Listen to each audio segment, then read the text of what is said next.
मुझे अभी भी याद है, उस रात को बहुत ठंड थी। हम लोग खाना बना के सोने जा रहे थे। एकदम से मुझे किसी के चिल्लाने की आवाज आई। तो जज साहब, उसने हमसे कहा कि दीदी, रामेश्वरी दीदी, मुझे मेरी सास ने जलाया है, मुझे मेरी सास ने जलाया है।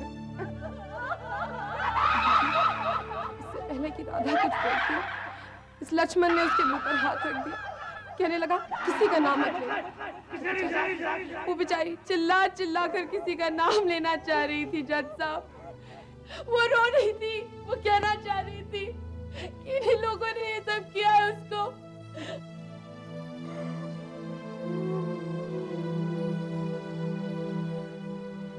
योर ऑनर, इससे ज्यादा और क्या सबूत चाहिए अदालत को? क्या ये काफी नहीं कि राधा ने मरने से पहले 2 बार, एक बार अपनी सहेली रामेश्वरी को और दूसरी बार अस्पताल में कहा कि मेरी सास ने मुझे जलाया है? हद ही कर दीजिए आपने तो, हैं जी? अगर किसी के कहने पर से अदालत ये मानने लग जाए तो फिर होगी छुट्टी। और फिर आपने तो अभी बताया कि रामेश्वरी राधा की सहेली है। सिर्फ रामेश्वरी का बयान ही नहीं, इंस्पेक्टिंग ऑफिसर की रिपोर्ट भी साफ साफ ये बताती है। मैंने भी वो रिपोर्ट पढ़ी है। उस रिपोर्ट में ऐसा कुछ भी नहीं है जो राधा की सास की तरफ इशारा करता हो। राधा गोपाल को जिंदा जलाया गया है, इस बात का ना तो कोई सबूत ना कोई गवाह अदालत के सामने आया है। The court is now adjourned. High court ने केस लगभग बर्खास्त कर दिया। निराश राधा की मां कलकत्ते लौट गई। अब उनकी चिंता थी राधा की बहनों की शादी। अब सत्यरानी भी अकेली रह गई। केस के दावपेच और राधा के ससुराल वालों से जूझने के लिए। तू क्यों हमारे पीछे लगी है? मैं भी देख लूंगी एक एक को, तो मेरा नाम भी। आप कौन होती है देखने वाली? मुझे कानून पर पूरा भरोसा है।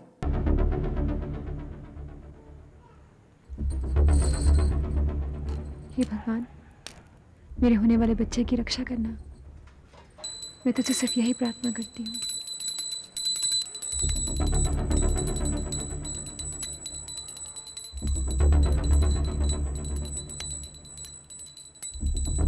राधा, जरा बच्ची के लिए दूध तो गर्म कर लो। जी माँ जी।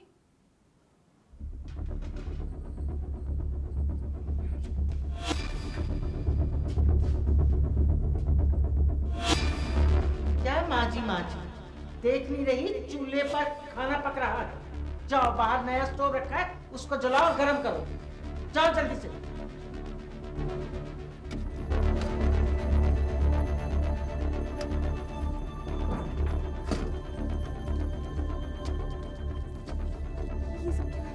नहीं, नहीं!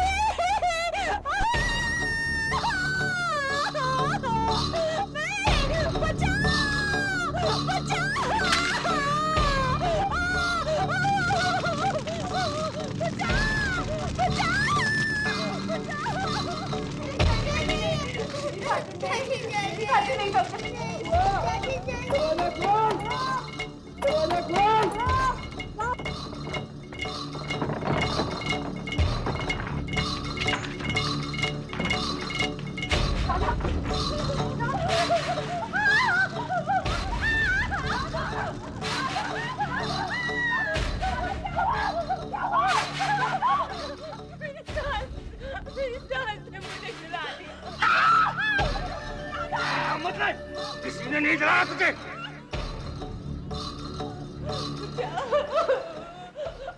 उस रात रामेश्वरी ने सत्यरानी को कई बार फोन किया। राधा की जान खतरे में थी। हादसे के 1 घंटे के अंदर सत्यरानी राधा के करीब थी। नमस्ते दीदी, मैं रामेश्वरी हूँ। मैंने ही आपको फोन किया था। वो अभी अभी राधा को लेकर गए। आइए मेरे साथ।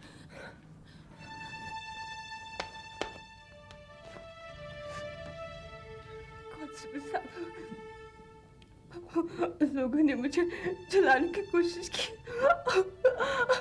मेरे पति ने मेरे पे मिट्टी का तेल डाल दिया और मेरी सास ने मुझे जला डाला।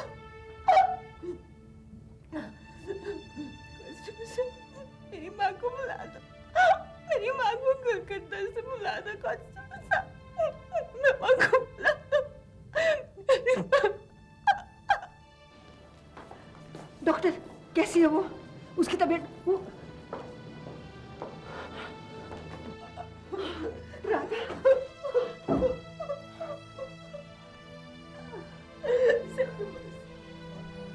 मैं मरना नहीं चाहती सिद्धूमौसी।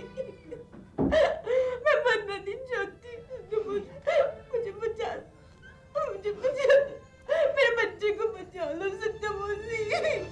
तुझे कुछ नहीं होगा राधा, कुछ नहीं होगा तुझे। सच्चाई बताने के लिए तुझे जिंदा रहना पड़ेगा। कुछ नहीं होगा तुझे। अगली सुबह 6:10 पर राधा ने दम तोड़ दिया। वो 75% जल चुकी थी। पोस्टमार्टम की रिपोर्ट के अनुसार राधा की कोख में पल रहा लड़का ये सदमा बर्दाश्त नहीं कर पाया। राधा के परिवार वालों के पहुंचने से पहले उसके ससुराल वालों ने उसका अंतिम संस्कार कर दिया। रामेश्वरी, तू इस लड़ाई में मेरे साथ है ना?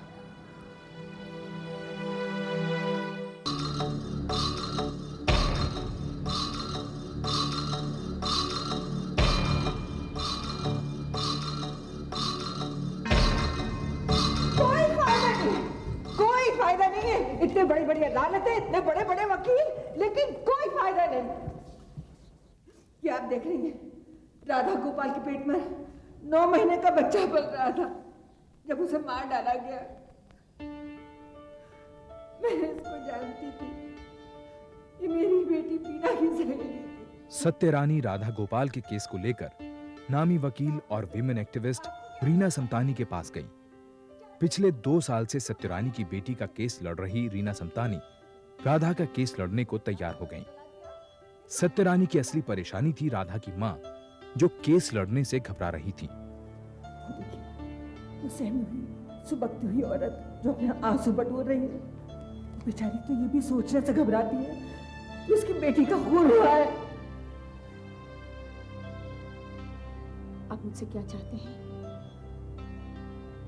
बरसों से बहू बेटियों को दहेज के लिए जलाया जाए, लेकिन आज तक अदालत इसको जुर्म नहीं मानती और जलाने वालों को खूनी नहीं समझती।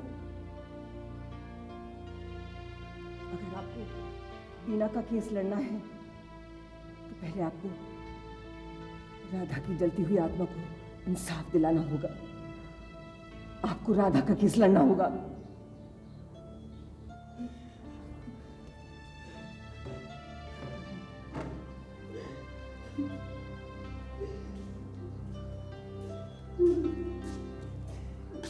मामला सेशंस कोर्ट में पहुंचा। उसके पति लक्ष्मण कुमार और सास शकुंतला देवी को मौत की सजा हुई। भारतीय कानून के इतिहास में पहली बार दहेज हत्या के मामले में अपराधी को मृत्युदंड मिला। इस फैसले से राष्ट्रीय और अंतर्राष्ट्रीय प्रेस में तहलका मच गया। प्रेस ने सेशन जज से उनके फैसले पर तफसील से बात की और केस के हर मुद्दे को जनता के सामने रख दिया। सेशन जज और प्रेस की इस दोस्ती से नाराज हाई कोर्ट ने सेशन जज पर कंटेम्प्ट ऑफ कोर्ट का नोटिस जारी किया और राधा गोपाल का केस रीट्रायल के लिए हाई कोर्ट पहुंचा।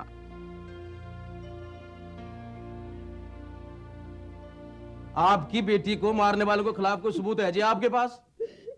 कैसी अदालत है, माँ का दिल नहीं देखती, सबूत मांगती है। वकील साहब, आप रहने दो, आप ये केस ही खत्म कर। अरे ये क्या कह रही हैं आप? ऐसे हार मत मानिए, आप डरिए मत। आप कौन है और आपका इस केस से ताल्लुक क्या है? जज साहब, मैं इस दुखियारी औरत का हौसला हूं। मेरा नाम सत्यारानी है। 2 साल पहले राधा की तरह मेरी बेटी को भी उसके ससुराल वालों ने जलाकर मार डाला था। उसका केस तो अभी तक ट्रायल कोर्ट में सबूतों और गवाहों के बीच में जूझ रहा है। मैं चाहती हूँ ये आपकी बेटी का केस नहीं है। जो कुछ कहना है राधा की माँ और उसकी वकील कहेगी। थैंक यू जी, that's all your honour. Your honour, मैं लक्ष्मण गोपाल को बुलाने की इजाजत चाहती हूँ। इजाजत है।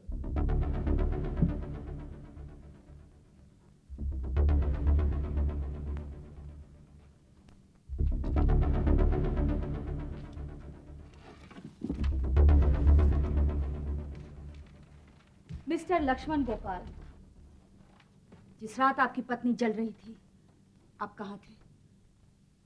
आप उनकी तरफ क्या देख रहे हैं? मैं आपसे पूछ रही हूँ, उस रात आप कहाँ थे? जी मैं तो बस स्टॉप पे गया था अपनी साली को छोड़ने के लिए।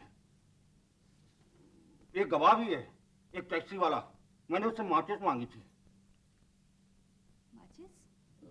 सिगरेट जलाने के लिए। जी हाँ। कमाल है मिस्टर सिंह, अपने क्लाइंट की हर आदत से वाकिफ हैं आप।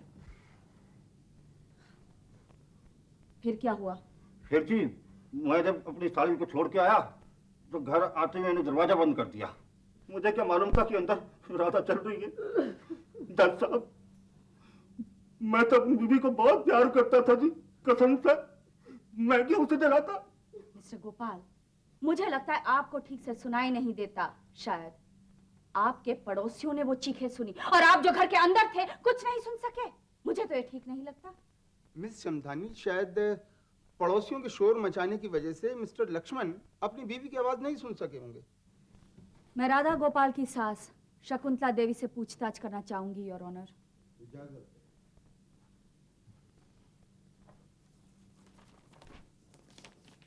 हाँ शकुंतला जी, आप जरा अदालत को बताएंगी कि 1 दिसंबर की रात जब आपकी बहू राधा की साड़ी को आग लगी, आप कहाँ थी और क्या कर रही थी? मैं अपनी पोती को सुला रही थी। फिर राधा ने ये क्यों कहा कि मेरी सास ने मुझे जलाया है? ये झूठ है, बिल्कुल बकवास है ना। मैं अपनी बहू को क्यों जलाऊंगी जज साहब? दहेज के लिए। हाई कोर्ट जज का फैसला सेशन जज के हर फैसले से अलग था। उन्होंने राधा का आखिरी बयान रद्द कर दिया। कारण, बयान पर डॉक्टर या मैजिस्ट्रेट के दस्तखत नहीं थे। उनके अनुसार बयान पर राधा के अंगूठे के निशान भी साफ नहीं थे, यानी वो भी खारिज। हद हो गई जी। प्रोसिक्यूशन लॉयर को शायद इतना नहीं पता कि मरने से पहले राधा गोपाल का जो बयान था वो अधूरा था। डॉक्टर के सही नहीं थे उस पर सिग्नेचर, समझते हैं ना जी आप। और तो और राधा के भी नहीं थे। मेरा ख्याल है वो इतना पढ़ी लिखी तो थी, हैं जी। सिग्नेचर का मतलब होता है सही, समझते हैं ना आप? और उसके लिए उंगलियों की जरूरत होती है और राधा के हाथ जले हुए थे। लेकिन बयान पे जो हल्का सा निशान था वो अंगूठे का था और वो राधा का ही था। रिपोर्ट पढ़ी है ना आपने? प्रोसिक्यूशन, आप इस मुद्दे पर और बहस नहीं कर सकती। अदालत इस सबूत को नहीं मानती। लेकिन योर ऑनर, हाई कोर्ट जज के मत में इस हादसे का कोई चश्मदीद गवाह नहीं था। राधा के बालों में मिट्टी के तेल का न पाया जाना इस बात का सबूत था कि तेल राधा पर जबरदस्ती नहीं डाला गया। उनके अनुसार तमाम गवाहों के बयान अमान्य थे, क्योंकि सारे गवाह लक्ष्मण और शकुंतला के विरुद्ध थे, खासकर रामेश्वरी। रामेश्वरी देवी, 4 जनवरी की रात 1982, उसे ठीक याद करके बताओ, उस रात क्या हुआ था? मुझे अभी भी याद है। उस रात को बहुत ठंड थी। हम लोग खाना बना के सोने जा रहे थे। एकदम से मुझे किसी के चिल्लाने की आवाज आई। तो जज साहब, उसने हमसे कहा कि दीदी, रामेश्वरी दीदी, मुझे मेरी सास ने जलाया है, मुझे मेरी सास ने जलाया है। इससे पहले कि राधा कुछ बोलती, इस लक्ष्मण ने उसके मुंह पर हाथ रख दिया। कहने लगा किसी का नाम मत लेना। वो बेचारी चिल्ला चिल्ला कर किसी का नाम लेना चाह रही थी जज साहब। वो रो रही थी, वो कहना चाह रही थी कि इन लोगों ने ये सब किया है उसको।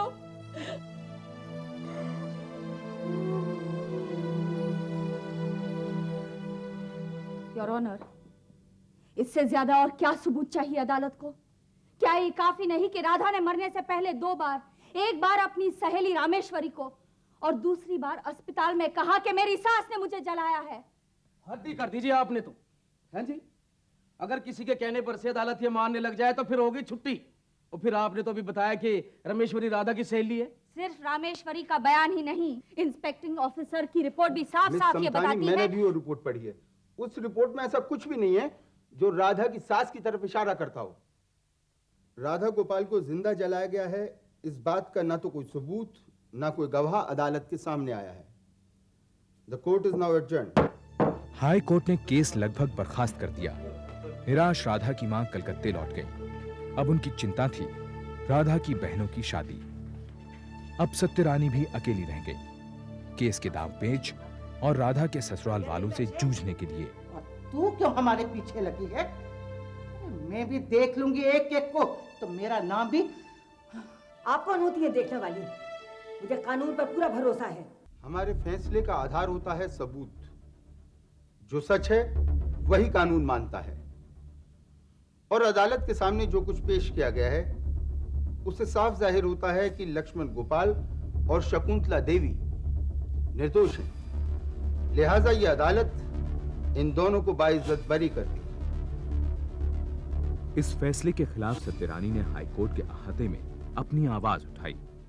नतीजतन उन्हें कंटेम्प्ट ऑफ कोर्ट का दोषी पाया गया। उधर बरी होने के 3 महीने के अंदर लक्ष्मण ने दोबारा शादी कर ली, मुंह मांगा दहेज लेकर। सत्यरानी ने अन्य महिला संगठनों के समर्थन से इस फैसले के खिलाफ सुप्रीम कोर्ट में स्पेशल लीव पिटीशन दाखिल की। भर्गो देवस्य धीमहि धियो यो।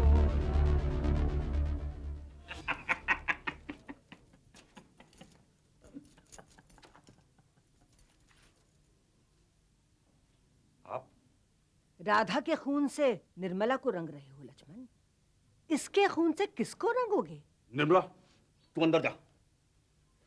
खून कभी छुपता नहीं, कभी नहीं छुपता खून। ये आप क्या कह रही हैं?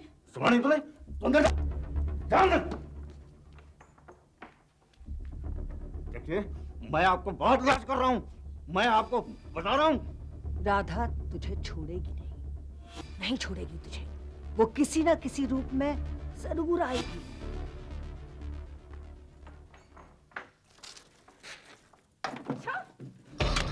नहीं ऐसे मत करो, नहीं ऐसे चाची चली थी, नहीं चाची ऐसे चली थी, नहीं मुझे मत मारो, नहीं ऐसे मत करो, मुझे मत मारो, मुझे मत मारो, मुझे मत मारो, नहीं। ये पता नहीं मुन्नी को क्या हो गया। मैंने तो सिर्फ पानी फेंका था उसमें। तू अंदर चल, अंदर चल। 7 साल की मुन्नी वो चश्मदीद गवाह थी जिसकी सत्यरानी को तलाश थी।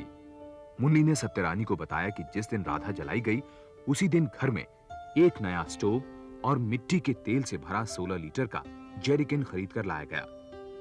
उसने ये भी बताया कि उसकी चाची राधा को लक्ष्मण और शकुंतला ने जलाया, पर 8 साल से कम उम्र वाले गवाह का बयान कोर्ट में मान्य नहीं था। और इसका सबूत ये इन्वेस्टिगेटिंग ऑफिसर की रिपोर्ट में है। ये रिपोर्ट जिसे हाई कोर्ट ने कोई अहमियत ही नहीं दी। जिस स्टोव के फटने से राधा की साड़ी में आग लगी, उस स्टोव को एग्जामिन करने वाले इन्वेस्टिगेटिंग ऑफिसर को बुलाने की मैं इजाजत चाहती हूँ। इजाजत है। मिलॉर्ड, उस स्टोव को जब मैंने जांच किया तो मैंने पाया कि स्टोव बिल्कुल नया था, उसमें बत्ती भी नहीं थी और जैसे कि उसे कभी इस्तेमाल ही ना किया गया हो। Thank you your honour. इस रिपोर्ट में यह भी दर्ज है कि उस घर के आंगन में 16 लीटर केरोसिन का आधा भरा हुआ जेरी कैन पाया गया। जिस घर में गैस के चूल्हे पे खाना पकता है और जहां कभी केरोसिन लाया ही नहीं गया, इस्तेमाल किया ही नहीं गया, वहां केरोसिन 16 लीटर केरोसिन क्यों लाया गया? मैं उस रात के हादसे को एक बार फिर दोहराना चाहूंगी। राधा को उस रात लक्ष्मण के बड़े भाई के बच्चे के लिए दूध गर्म करने को कहा गया। जी माँ जी।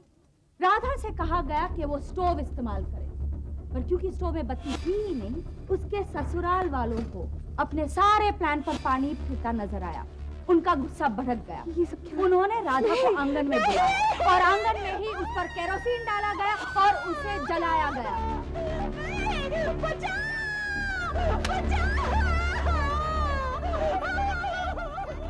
Your Honor, this is a clear case of murder for dowry, a double murder at that. क्योंकि राधा के साथ साथ उसके पेट में पलते 9 महीने के बच्चे का भी खून किया गया। योर ऑनर, किस मेडिकल रिपोर्ट के मुताबिक राधा का जलना 1st या 2nd डिग्री का था।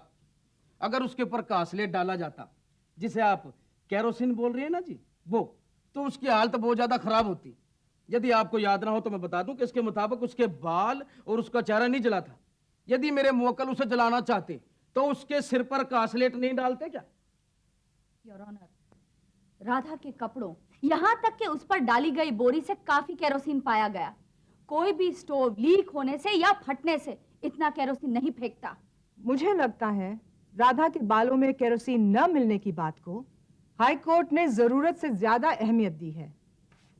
सिर्फ यही सबूत काफी नहीं। योर ऑनर, आज से पहले किसी भी अदालत ने इन दरिंदों को अपनी दरिंदगी की सजा नहीं दी, लेकिन फिर भी लोग यहाँ आते हैं, फिर भी दरखास्तें पेश की जाती है, फिर भी केस लड़े जाते हैं। क्यों योर ऑनर?